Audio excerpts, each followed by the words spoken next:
सम्भाषणसन्देशसंस्कृतमासपत्रिकायां प्रकाशितानां बालकथानां ध्वनिप्रसारणम् इदं बालमोदिनी इति। प्रसन्नतायाः कारणं। कदाचित् सम्राट् श्रोणिकः भगवन्तं बुद्धं द्रष्टुम् आगतवान्। बुद्धं नमस्कृत्य सः अवदत्, भगवन्, अस्माकं प्रासादे सर्वविधानि सुखसाधनानि सन्ति।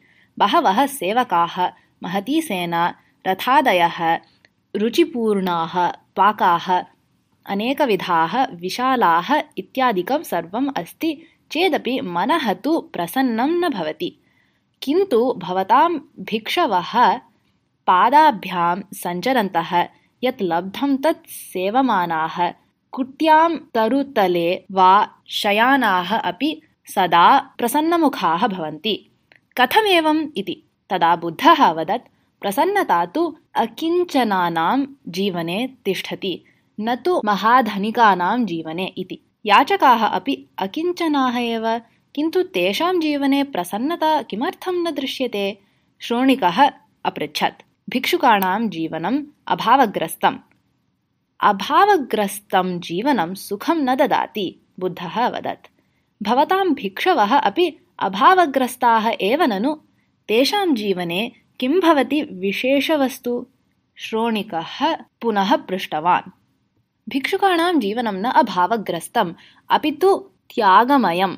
यत् प्राप्तं तत् स्वीयया इच्छया त्यज्यते, यत् सः एव त्यागः नाम। न प्राप्यते इत्यतः भिक्षुकः अभावग्रस्तः। प्राप्येत चेत् सः सर्वं स्वीकर्तुं सज्जः। किन्तु भिक्षुः न तथा। अमूल्यं प्राप्यते चेदपि सः तत्र त्यागबुद्धिं दर्शयति। तस्य जीवनं त्यागमयं भवेत्, सः एव सन्तोषेण जीवेत्। उपभोगप्रवृत्तिः सङ्ग्रहप्रवृत्तिः च सन्तोषं न ददाति।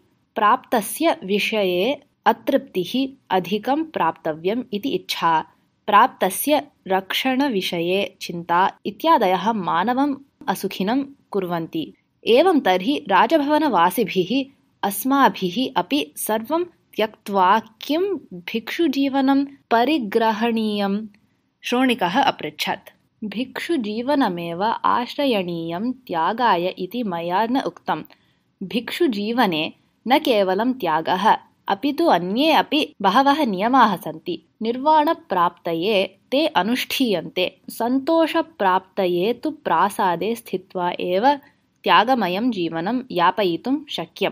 चापलत्यागः, विलासिजीवने अल्पप्रवृत्तिः, भोगसाधनानाम् उपयोगे न्यूनतासम्पादनं, दयास्नेहादीनाम् अवलम्बनं, यावत् प्राप्येत तावता सन्तुष्टिः, दानशीलता, अविद्यमानस्य विषये अनासक्तिः इत्यादयः अंशाः अवलम्बिताः चेत् प्रासादे अपि सन्तोषः प्राप्तुं शक्यः।